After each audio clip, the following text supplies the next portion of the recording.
விளையாடி நேயர்களுக்கு சாய் சுதாவின் அன்பு வணக்கங்கள்.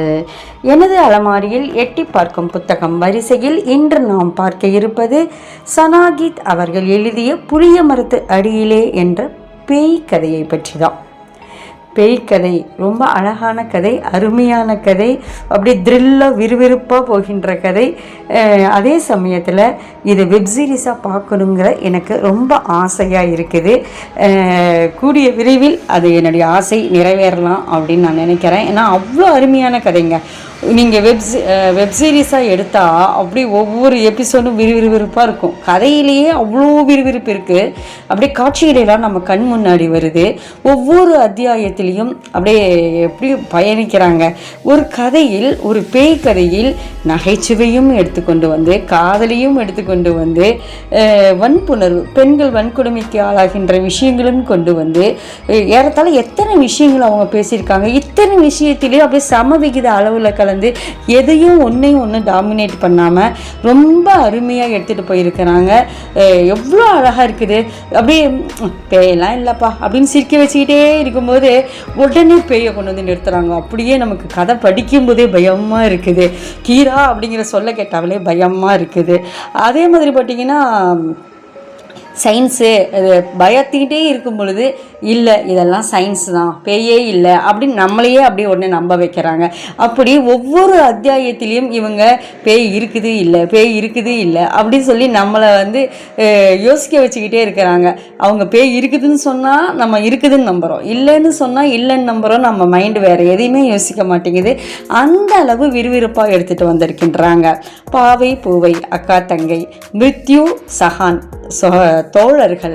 அதில் வித்தியாசமான என்னென்னா, உங்களுக்கு சஹான் வந்து நமக்கு இவ்வளோ வயதாகியும் ஏறத்தாழ 30 வயதை தொடுகின்ற வாலிபன், திருமணம் ஆகவில்லையேன்னு இயங்குறாங்க. இவங்க மிருத்யு வந்து பெண்கள்னாவே பிடிக்காதவங்க. இப்படி முரண்பட்ட குணாதிசயங்களை கொண்ட தோழர்கள்.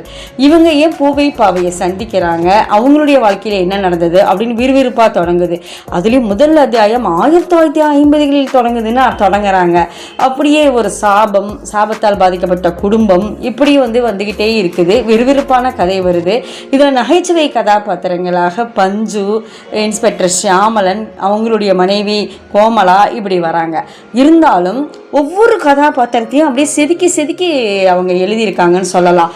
நகைச்சுவை தான் அப்படின்னு சொல்ல முடியாது. அவங்க அப்படியே ஒரு குறிப்பிட்ட நேரத்தில் அறிவார்ந்து பேசி அந்த கதையவே திருப்பி விடுறாங்க.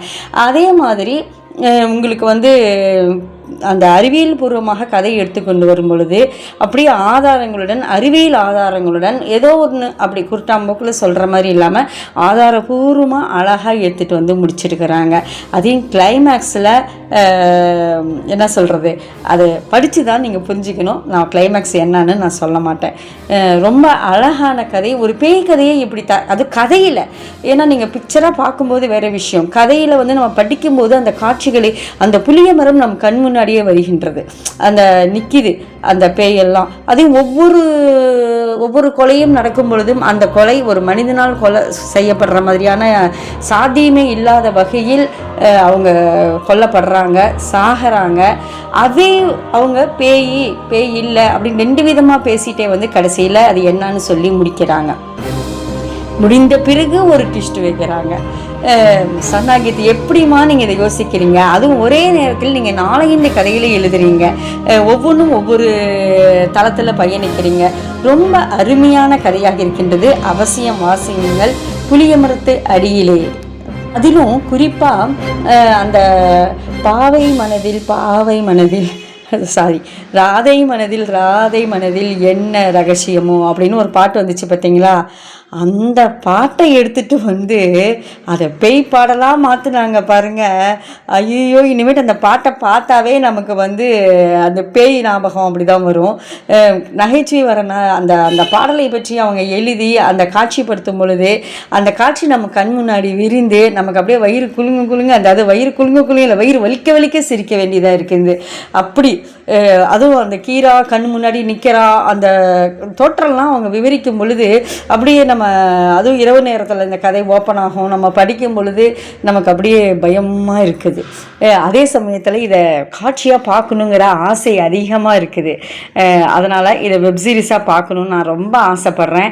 இதில் நிறைய விஷயங்கள் இருக்குது. அதை ஒன்று ஒன்றா சொல்லிட்டா கதை ரிவீல் ஆகிடுமே, ஃபுல்லாக கதையை சொல்கிற மாதிரி ஆகிடுமே அப்படின்ட்டு நான் ரொம்ப சுருக்கமாக சொல்லி முடிச்சிருக்கின்றேன். எல்லோரும் தவறாமல் வாசியுங்கள், அதை மட்டும் நான் கண்டிப்பாக சொல்வேன். டோன்ட் மிஸ் புளிய மரத்தில் அடியிலே.